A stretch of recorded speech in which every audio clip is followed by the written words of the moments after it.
Silks శ్రీరస్తు శుభమస్తు sale ప్రతి 25,000 రూపాయల కొనుగోలుపై ఒక గోల్డ్ కాయిన్ ఉచితం.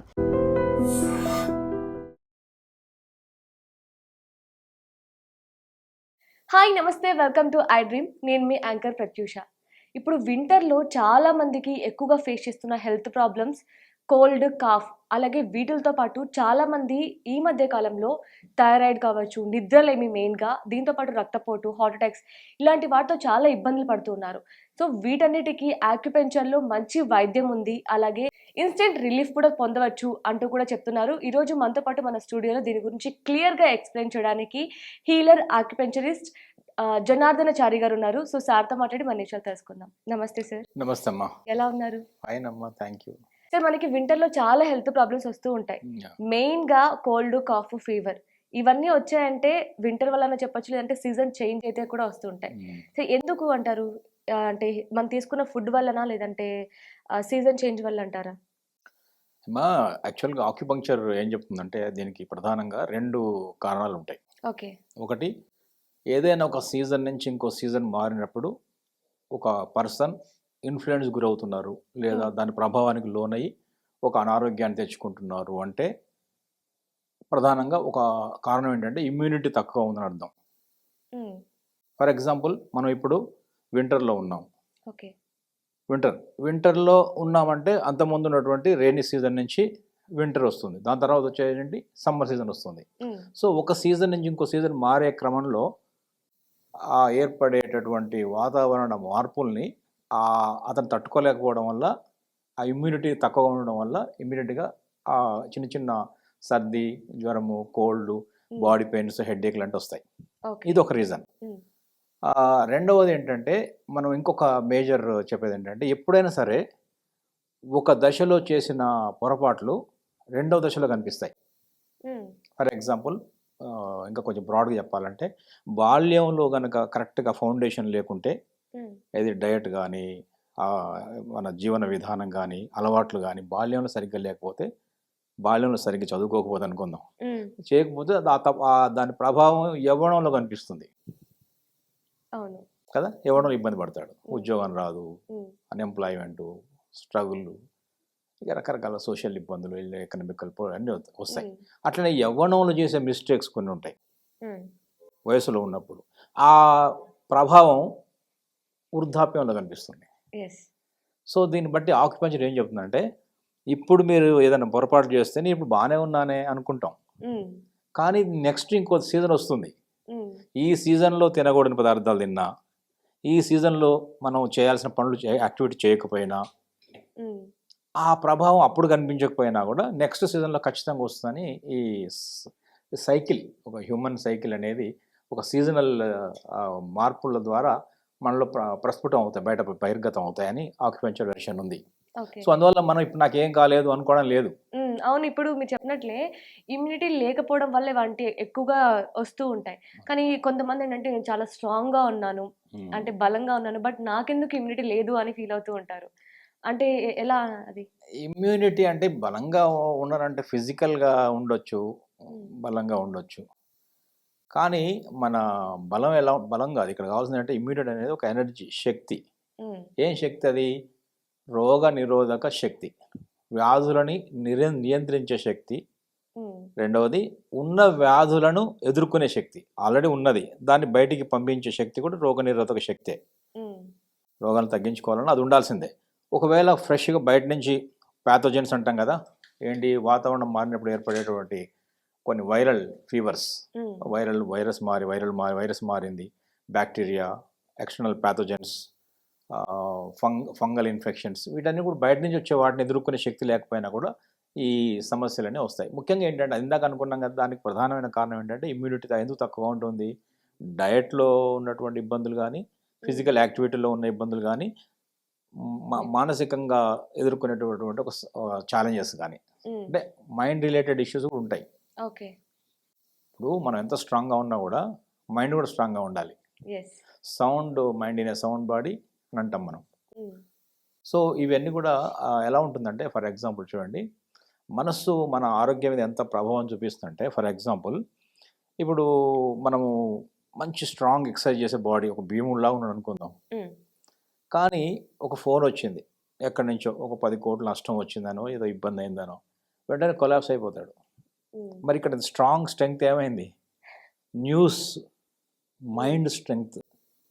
సో మైండ్ మీద కూడా అంత ప్రభావం ఉంటుంది. ఇంతెందుకు, మనకు అన్నం తింటున్నప్పుడు ఏదో ఒక వినకూడని వార్త వింటే మనకు అలవాటు ఉంది, వాట్సాప్ ఎప్పుడు చూడడం. సో వాట్సాప్లో ఏదో న్యూస్ విన్నాడు, చూశాడు, వెంటనే ఆకలి కూడా వేయదుగా. ఆకలి అన్నం కూడా తినలేడు. లేదా ఒక ₹1,00,00,000 లాటరీ తగిలింది అనుకోండి, అప్పుడు కూడా అన్నం తినలేడు. సో ఎమోషన్స్ కూడా మనల్ని కంట్రోల్ చేస్తున్నాయి. సో అందువల్ల బాడీ మైండ్ సింక్లో ఉన్నప్పుడు మాత్రమే మనం ఆరోగ్యంగా ఉన్నట్లు లెక్క. ఓకే. ఇప్పుడు ఆక్యుపెంచర్ అంటే మనకి మెడిసిన్ ఉండదు, ఇది తెలిసిన విషయమే. బట్ మనకి కోల్డ్, కాఫ్ విషయానికి వచ్చినట్లయితే దీనికి పర్టికులర్‌గా కరెక్ట్ మెడిసిన్ లేదు. అయినప్పటికీ 1 వీక్ మొత్తం, ఒక 10 డేస్ మొత్తం డైలీ మెడిసిన్ యూజ్ చేస్తున్నా తగ్గని ఈ కోల్డ్, కాఫ్ ఆక్యుపెంచర్‌లో ఎలా తగ్గుతుందంటారు? ఇప్పుడు ఎలా ఉంటుందంటే, ఈ ఒక ఇంగ్లీష్లో చెప్తారు, సర్ది కోల్డ్ వచ్చినప్పుడు కోల్డ్కి మనము మెడిసిన్ ఇస్తే ఒక వారం రోజులు తగ్గుతుంది, మెడిసిన్ ఇవ్వకపోతే 7 రోజుల్లో తగ్గుతుంది అంటారు. సో ఏదైనా ఇచ్చినా ఇవ్వకపోయినా అంతే రోజు ఉంటుంది. ఆ బ్యాక్టీరియా వైరస్ యొక్క లైఫే 7 రోజులు ఉంటుంది. దాని తర్వాత మెల్లమెల్లగా మన బాడీ దాన్ని కంట్రోల్ తెచ్చుకుంటుంది. Body can fight it. Acupuncture version ఏంటంటే, body can fight the disease. మన శరీరంలోనే ఒక పెద్ద వైద్యుడు ఉన్నాడు, రోగనిరోధక వ్యవస్థ అనే వైద్యుడు ఉన్నాడు. ఆయన body can reconstruct, rebuild, rejuvenate, repair అని చేసుకోగలుగుతుంది బాడీ. దానికి మనం ఏం చేయాలంటే, కొంచెం డయట్ రూపంలో దానికి ఎనర్జీ ఇవ్వాలి, డయట్ రూపంలో దానికి మనం సపోర్ట్ చేయాలి. సో డయట్ అనేది ఆహారమే ఔషధము, శరీరమే వైద్యుడు అని నమ్ముతుంది. సో ఇప్పుడు మీరు చెప్పిన కోల్డ్కి ఎనీ ఆక్యుపెంచరిస్ట్ ఏం చేస్తారంటే, రాగానే ముందు నాడి చూస్తారు, ఓకే, పల్స్ ద్వారా తెలుసుకుంటారు. ఎందుకంటే ఇక్కడ ల్యాబొరేటరీ టెస్ట్లు ఉండవు, ల్యాబ్ రిపోర్ట్లు. ఏది కోల్డే కాదు, కోల్డ్ అంటే చూడగానే కనిపిస్తుంది, అది వేరు. బట్ మిగతా ఇప్పుడు థైరాయిడ్ ఉంది, కనిపించదు, డయాబెటీస్ ఉంది, అలాంటి వాటికి ఏంటంటే వాళ్ళు ల్యాబ్ రిపోర్ట్ తీసుకుని వస్తారు. ఇక్కడ మన ఆక్యుపెంచరిస్ట్ ఏం చేస్తారంటే, ల్యాబ్ రిపోర్ట్ మీద ఎక్కువ డిపెండ్ కారు. నాడి ఏ ప్రాబ్లం అయినా సరే, ముఖ్యంగా నేనైతే మా స్కూల్ మేము నేర్చుకుంది కానీ మా గురువు గారు మాది ఏంటంటే, పేషెంట్ చెప్పిన దాన్ని మేము ఎక్కువ వినం. ఎందుకంటే ఆ ఇన్ఫ్లుయెన్స్ గురి అవుతామేమో భయం. ముందు నాడి మీదనే డిపెండ్ అవుతాం. ఏం చెప్తున్నారు అనేది విన్నా కూడా దానికి ప్రయారిటీ ఇవ్వకూడదు. ఒకవేళ ప్రయారిటీ ఇస్తే వాళ్ళు చెప్పిన సిమ్టమ్ చెప్తారు, ఇక్కడ నొప్పి ఉంది, ఇక్కడ నొప్పి ఉంది, ఇక్కడ ఆకలి వేయట్లేదు, ఆకలి వేస్తుంది, నిద్ర పట్టట్లేదు, మోషన్ అవుతుంది, ఏదో సిమ్టమ్ చెప్తున్నారు. ఆ సిమ్టమాటిక్ ట్రీట్మెంట్ ఇస్తాం అప్పుడు మనం. సిమ్టమాటిక్ ట్రీట్మెంట్ కన్నా రూట్ కాజ్ ఒకటి ఉంటుంది, ఎందుకు వచ్చిందనే రూట్ కాజ్ ట్రీట్మెంట్ ఉంది. సో అందువల్ల నాడి ద్వారా రూట్ కాజ్ తెలుసుకుంటే అక్కడ చేసి సరిపోతుంది అనేది నమ్ముతాం మేము. అందువల్ల చెప్పేది వింటాం, కొరలేట్ చేసుకో, కానీ దానికి ఎక్కువ ప్రయారిటీ ఇవ్వకూడదు. లేదు నాకు నా పల్స్ చూడడం ఇబ్బంది ఉంది, చూడను అనుకుంటే ఓన్లీ చెప్పిన దానికే ఇవ్వండి. ఏదో ఒక వెర్షన్ ఫాలో కావాలి, కన్ఫ్యూజన్ ఉండకూడదు. Either you follow the pulse or follow the symptoms expressed by the patient. అది చెప్పిందని వినాలి. ఏదో ఒకటి రెండు కలిపి చేస్తే అది ట్రీట్మెంట్ సరిగ్గా ఉండదు అంటున్నాం. రెండోది ఏంటంటే, పేషెంట్ చెప్పేది కూడా జాగ్రత్త. ముఖ్యంగా డయాగ్నోసిస్ లోపల ఒక 3-4 భాగాలు ఉంటాయి. ఒకటి చెప్పేదంతా వినాలి, కొన్ని అడిగి తెలుసుకోవాలి. చెప్పేది వినడం, అడిగి తెలుసుకోవడం. మూడోది పరిశీలించాలి, స్కిన్ ఎలా ఉంది, టంగ్ ఎలా ఉంది, హెయిర్ ఎలా ఉంది, గోళ్ళు ఎలా ఉన్నాయి, నాలుక ఎలా ఉంది, ఆ భాష ఎట్లా ఉంది, గంభీరంగా మాట్లాడుతున్నారా, స్లోగా మాట్లాడుతున్నారా, పర్వాలేదండి అంటున్నారా, బాగున్నానండి అంటున్నారా, అంతా కూడా లోపల జరిగే అనేక రుగ్మతలకు, ఎలిమెంటల్ ఇంబ్యాలెన్సెస్కి నిదర్శనాలు ఇవన్నీ కూడా. వాయిస్ గంభీరంగా ఉందంటే ఇంకొక ఎలిమెంట్ బాగానే ఉందని అర్థం. అట్లా పరిశీలన, అడిగి తెలుసుకోవడం, ఆస్కింగ్ అండ్ ఎంక్వైరీ అంటాము. ఆస్కింగ్ అంటాం, ఎంక్వైరీ అంటాము. మూడో ఏంటంటే లిసనింగ్, చెప్పేది వినడం. అన్నీ అయిన తర్వాత ఇంకా కావాలంటే పల్స్ ఇస్ ద ఫైనల్. దాని ద్వారా ఈ ఒక పాయింట్, ఆక్యుప్రెషర్ పాయింట్ ఒక అరైవ్ అవుతారు, ఇది చేస్తే బాగుంటుందని. దాని ద్వారా ఏం చేస్తారంటే, అక్కడ ఆక్యుప్రెషర్ చెప్తాం. ఇక్కడ ప్రేక్షకులకైతే ఆక్యుప్రెషర్ చెప్పాలి, ఎందుకంటే నీడలు వేసుకోవడం కుదరదు కాబట్టి. ఒక పాయింట్ చెప్తే ఆ పాయింట్ ద్వారా అక్కడ వాళ్ళు మెల్లగా ఇలా ప్రెషర్ చేసుకోవచ్చు. ఇప్పుడు ఫర్ ఎగ్జాంపుల్ ఒక పాయింట్, ఇప్పుడు ఇక్కడ ఒక పాయింట్ నేను చెప్పాను అనుకోండి, కాన్స్టిపేషన్ అనే సమస్య గురించి డిస్కస్ చేస్తే ఒక పాయింట్ ఇక్కడ ఉంటుంది. సో ఇక్కడ ఒక LI1 అంటాము, దీని ఇలా ప్రెస్ చేయమని చెప్పాను అనుకోండి. సో ఇలాంటి జిమ్మి ఉంటుంది, పంక్చర్ ఆక్యుప్రెషర్ షాప్స్లో దొరుకుతుంది. ఆన్లైన్లో కూడా జిమ్మి JIMMY అని జిమ్మి ఆక్యుప్రెషర్ టూల్ అని కూడా వస్తుంది. అది ఆన్లైన్లో కూడా తెప్పించుకోవచ్చు. ఇలా మెల్లగా ప్రెస్ చేసుకోవచ్చు. ఇట్లా ఒక 1 మినిట్ ప్రెస్ చేయమని చెప్తాం. ఇలా ప్రెషర్ చేస్తేనేమో ఆక్యుప్రెషర్ అంటాం. అలా కాకుండా ఇదే పాయింట్లో ఒక నీడిల్ వేసాం అనుకోండి, అంటే నీడిల్గా ఉంటుంది, ఇలా సీల్డ్ దాంట్లో ఉంటుంది. అంటే ఏంటంటే యూజ్డ్ అంటారేమో, లేదా ఆల్రెడీ పొరపాటున మళ్ళీ వాడుతున్నారు అనొచ్చు అని సీల్డ్ వస్తుంది. ఇప్పుడు వాళ్ళ ముందే ఓపెన్ చేస్తాం. వాళ్ళ ముందు ఓపెన్ చేస్తే ఎవరికైనా నమ్మకం కదా, బెటర్ ఇలా చూపిస్తాము. ఇలా సన్న నీడిల్ ఉంటుంది, చాలాసార్లు చూపించాను. మళ్ళీ చూడండి, మీకు కనిపిస్తుందో లేదో, చాలా సన్న నీడిల్ కనిపిస్తుందా? ఎంత సన్న. ఇప్పుడు మీరు ఫస్ట్ నాడీ చెక్ చేసి ఆ నాడీలో వాళ్ళ ప్రాబ్లం ఏంటంటే తెలుసుకొని ఎక్కడ ప్రెజర్ చేయాలి. అట్లాంటి ఎక్కడ అంటే బాడీలో ఒక 361 పాయింట్స్ ఉన్నాయి. ఈ వీటంటే ఏమంటాం అంటే ఆక్యుపంక్చర్ లేదా ఆక్యుప్రెషర్ పాయింట్స్ అంటాము, మర్మ బిందువులు అంటాము, సీక్రెట్ పాయింట్స్ అంటాం. మర్మ అంటే ఏంటిది? సీక్రెట్ అంటాం. మర్మం అంటే సీక్రెటే కదా. సీక్రెట్ పాయింట్స్ ఉన్నాయి, తెలివి బయటికి. బట్ మనం రోజు స్నానం చేసేప్పుడు ఆ పాయింట్స్ని యాక్టివేట్ చేస్తాం. మనం ముఖం మీద చేస్తాము, కాళ్ళలో చేస్తాము, చేతులు చేస్తాము, అప్పుడు తెలియకుండా మనం అందుకని ఫ్రెష్గా ఇప్పుడు మనం బాగా అలసిపోయిన తర్వాత చల్లని నీళ్ళు మొహం మీద వేసుకొని కొంచెం ఇలా మామూలు తెల్ల నీళ్ళతో కడిగినా కూడా చాలా ఎంతో రిఫ్రెష్ అవుతాం. ఎందుకు అవుతాం మరి? మనకు తెలియకుండానే మనం ఆ పాయింట్స్ మీద ఆక్యుపంక్చర్ ఆక్యుప్రెషర్ పాయింట్స్ లోపల ఆ వాటర్ వెళ్ళడం ద్వారా మాయిశ్చర్ పెరిగి, లేదా మళ్ళీ ఇలా రాయడం ద్వారా అక్కడ ఒక ప్రెషర్ జరిగి అక్కడ ఎనర్జీ ఫ్లో రీస్టార్ట్ అయింది. అందువల్ల ఫ్రెష్ అయిపోయాం మనం. సో అట్లా మనకు తెలియకుండానే స్నానం చేసేప్పుడు కూడా మనం ఆ పని చేస్తాం, బాడీలో మసాజ్ లాగా చేస్తాం కదా, దానివల్ల కూడా బెనిఫిట్ ఉంటుంది. ఈ నీడిల్ని ఏంటంటే ఆ పర్టికులర్ పాయింట్లో మెల్లగా ఇట్లా వేస్తాం, అంతే, ఇట్లా వేసేస్తాం. చూసారుగా, అట్లా 1 నిమిషం చాలు, ఒక 1 మినిట్ 2 మినిట్స్ కన్నా ఎక్కువ అక్కర్లే. ఇప్పుడు చూసారుగా పాయింట్ వేసాను. ఇది ఇట్లా మనం అది ఎక్కువ ఎక్కడ వేసాను నేను? స్కిన్ ఫైబర్ తీసాను. స్కిన్ పై పొరలోనే ఉంటుంది ఇది. ఇప్పుడు ఇందాక ఇట్లా తీయగానే పడిపోయింది. స్కిన్ పై పొరలోనే ఉంటుంది ఇది. అంటే బ్లడ్ కూడా చాలా సందర్భాల్లో బ్లడ్ కూడా రాదు. ఇప్పుడు వాళ్ళే చేసుకోవడానికి అవ్వదు కదా, అంటే ఎక్కడ పాయింట్ అని మనం ఏం చేస్తున్నాం అంటే ఆక్యుప్రెషర్ చెప్తున్నాం. ఇప్పుడు మా దగ్గరికి వచ్చినప్పుడు మాత్రమే ఈ నీడిల్తో ట్రీట్మెంట్ జరుగుతుంది.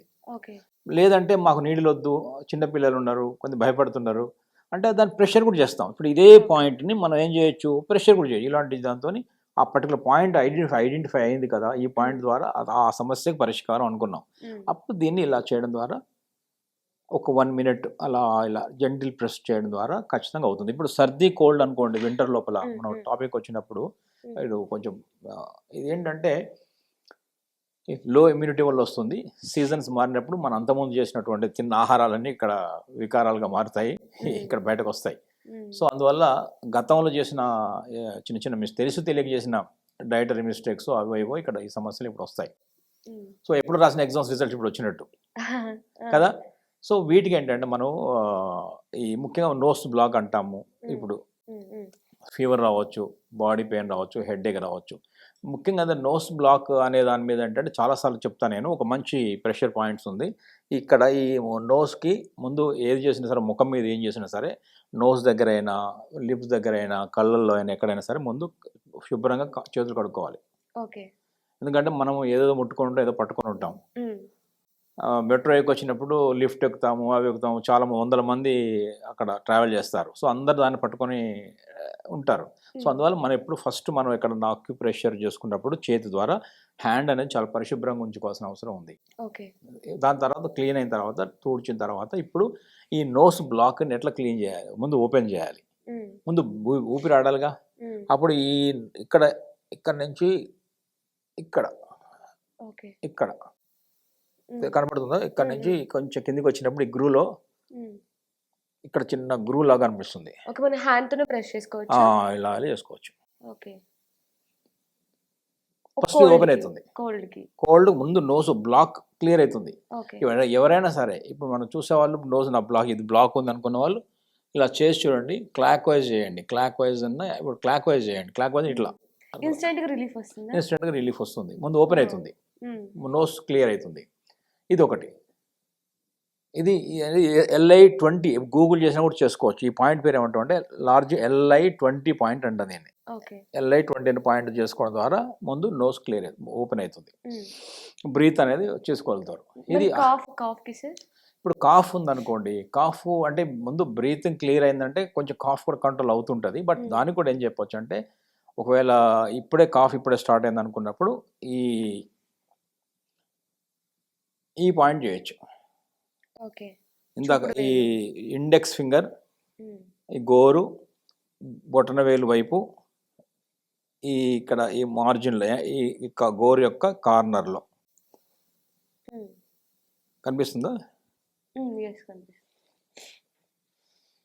ఇప్పుడు ఇది గోరమ్మా. ఓకే. కనిపిస్తుంది, అర్థమైంది. ఎగ్జాక్ట్గా ఈ గోరు ఈ వైపు కార్నర్లో ఇది పాయింట్. ఇది ఏంటంటే ఇది LI20 అయితే ఇది LI1. ఓకే. LI1 అనే పాయింట్. ఈ పాయింట్లు చేసుకోవడం ద్వారా కూడా ముందు ఆ బ్రీతింగ్ కొంచెం కాఫ్ లాంటివి కంట్రోల్ అవుతాయి. ఓకే. కొంచెం ఎక్కువ కాఫ్ ఉందనుకోండి, అప్పుడు ఏం చేయాలంటే బొటనవేలు దగ్గర రావాలి, ఈ వేలు దగ్గర రావాలి. వచ్చి ఇప్పుడు ఈ వేలు ఇటు చేసాం కదా, ఇక్కడ చేయాలి, ఇక్కడ ప్రెషర్ చేయాలి.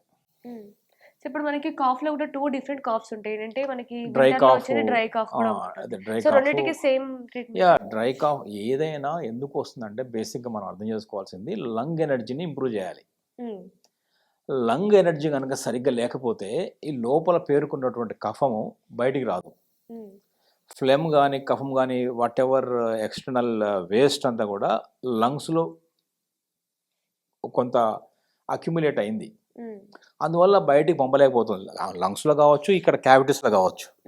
క్యావిటీస్లో అయినప్పుడేమో సైనస్ లాగా బ్రీతింగ్ ఇష్యూస్ వస్తాయి. లంగ్స్లో అయినప్పుడు ఏంటంటే ఇంకొంచెం పెద్ద పెద్ద సమస్యలుగా దారితీస్తాయి.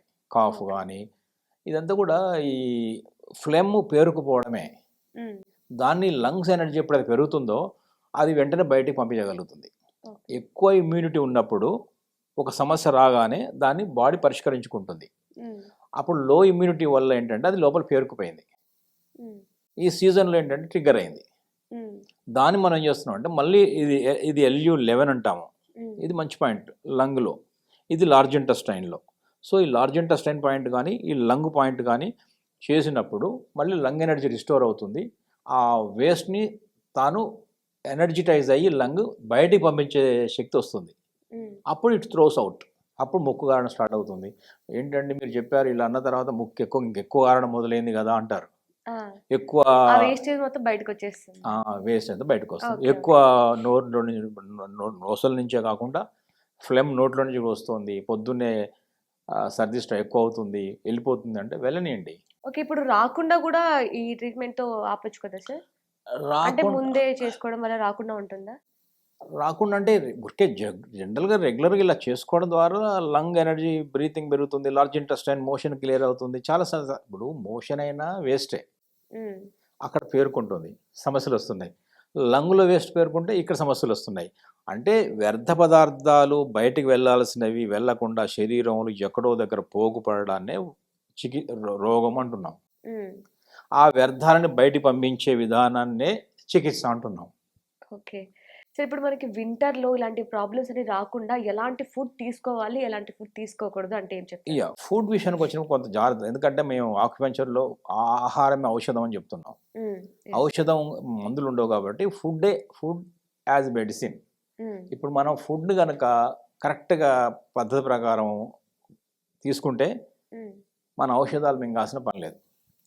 కానీ ఆహారాన్ని కనుక ఇష్టం వచ్చినట్టు బిర్యానీలు అర్ధరాత్రి అపరాత్రి ఎప్పుడు పడితే అప్పుడు ఎంత పడితే అంత ఎలా పడితే అలా తింటే అప్పుడు ఔషధాలని ఆహారంగా తీసుకోవాల్సి వస్తుంది. ఇదే అన్నంలాగా మింగాల, మందుల్ని అన్నంలాగా మింగాల్సి వస్తుంది కదా. అందుకని అన్నాన్ని ఔషధంగా తీసుకోవాలి, లేదా ఔషధాలను ఆహారంగా తీసుకోవాల్సిన పరిస్థితి వస్తుందని చెప్తున్నాం. సో అంటే మీరు ఫుడ్ని మెడిసిన్ లాగా మంచిగా తీసుకుంటే పద్ధతి ప్రకారం తీసుకుంటే అది అమృతం, ఫుడ్ మెడిసిన్ లాగా పనిచేస్తుంది. Otherwise you have to take medicines instead of food అని చెప్తున్నాం. సో ఎలా తీసుకోవాలి అంటే ఎప్పుడు తిన్నా కూడా థంబ్ రూల్ ఏంటంటే ఆహారాన్ని నమిలి తినాలి. చాలా ఇంపార్టెంట్ రూల్ ఇది, థంబ్ రూల్ ఇది, అందరు గుర్తుపెట్టుకోవాలి. ఫాస్ట్ తినేవాళ్ళు ఇప్పుడు ఎక్కువయ్యారు. ఇదంతా కూడా ఫాస్ట్ యుగం. ఉమ్. ఫాస్ట్ ఫుడ్స్, అన్నిట్లో ఫాస్ట్ రిజల్ట్స్, ఉమ్. ఫాస్ట్ ట్రాక్ అంతా ఫాస్ట్లో ఉన్నాం. సో అందువల్ల సమస్యలు వస్తున్నాయి. తినే విషయంలో మాత్రం ఫాస్ట్ వద్దు. ఉమ్. ఫాస్ట్ ఫుడ్స్ తినొద్దు, ఫుడ్ ఫాస్ట్గా తినొద్దు అని చెప్తున్నాం. ఉమ్. ఓకే, ఫుడ్ని ఫాస్ట్ తిన్నా, ఫాస్ట్ ఫుడ్ తినద్దు, ఫాస్ట్ గా ఫుడ్ తినద్దు. ఫాస్ట్ ఫుడ్ తినొద్దు. ఈ రెండు కూడా అదే రిజల్ట్స్ వస్తాయి, ఒకే Hmm. రిజల్ట్స్ వస్తాయి. ఇంట్లో చేసిన ఫుడ్డే కదండి అయినా కూడా ఫాస్ట్ ఫుడ్ లాగా అవుతుంది. ఎప్పుడు if you eat the food food fast. Speed. So fast తినగానే చెప్తాం, మెల్లగా నమిలి తినాలి ఒకటి. ఓకే. రెండవది, తినాల్సిన టైమింగ్స్ ఉన్నాయి కదా. ఉమ్. ఉదయం 9-11 మధ్యలో అసలు తినకూడదు. అవునా? 9-11 మధ్య తినకూడదు. 9-11 మధ్యలో తినకూడదు ఉదయం. మళ్ళీ చెప్తున్నాను, ఇప్పుడు మరి చెప్పిన ఎప్పుడు తినాలి సార్? మంచి 9 ముందు బ్రేక్ఫాస్ట్ చేయాలి. ఓకే. 7-9 మధ్యలో బ్రేక్ఫాస్ట్ చేయొచ్చు. ఉమ్. అది Lunch? Stomach breakfast, stomach time. Um. Lunch అయితే మనకు 12:30, 1:30 ఆ ప్రాంతంలో చేయొచ్చు. ఉమ్. రాత్రి భోజనం 7:30 సూర్యాస్తమయం అటు ఇటు చేసేయచ్చు. ఓకే. అప్పుడు ఇది చాలా ఇంపార్టెంట్. తర్వాత ఎంత తినాలి? ఎంత తిన్నా కూడా కొంచెం కడుపులో ఒక 10%, 15% గ్యాప్ ఉంచాలి. ఉమ్. ఇక్కడ దాకా మింగొద్దు, Okay. బయటకు వచ్చేస్తుంది. బాగున్నా కూడా ఉమ్. ఎంత తినాలో కాదు, ఎక్కడ ఆపాలో తెలిసినవాడు గొప్పవాడు. ఉమ్. ఎక్కడ నెగ్గాలో కాదు, ఎక్కడ తగ్గాలంటామే. ఆ టైప్లో ఈ డైలాగ్ చెప్పాలంటే ఇక్కడ ఎక్కడ ఆపాలో తెలియాలి మనకు. ఉమ్. కొంచెం ఆపగలగాలి, ఇక్కడ ఆపేయాలిగా. 10% గ్యాప్ ఉంది, 15% గ్యాప్. ఓకే. మళ్ళీ ఎవరైనా వచ్చి ఏదన్నా మనకు ఒక మంచి స్వీట్ కానీ ఇస్తే తినే ఓపిక ఉండాలిగా, గ్యాప్ ఉండాలిగా.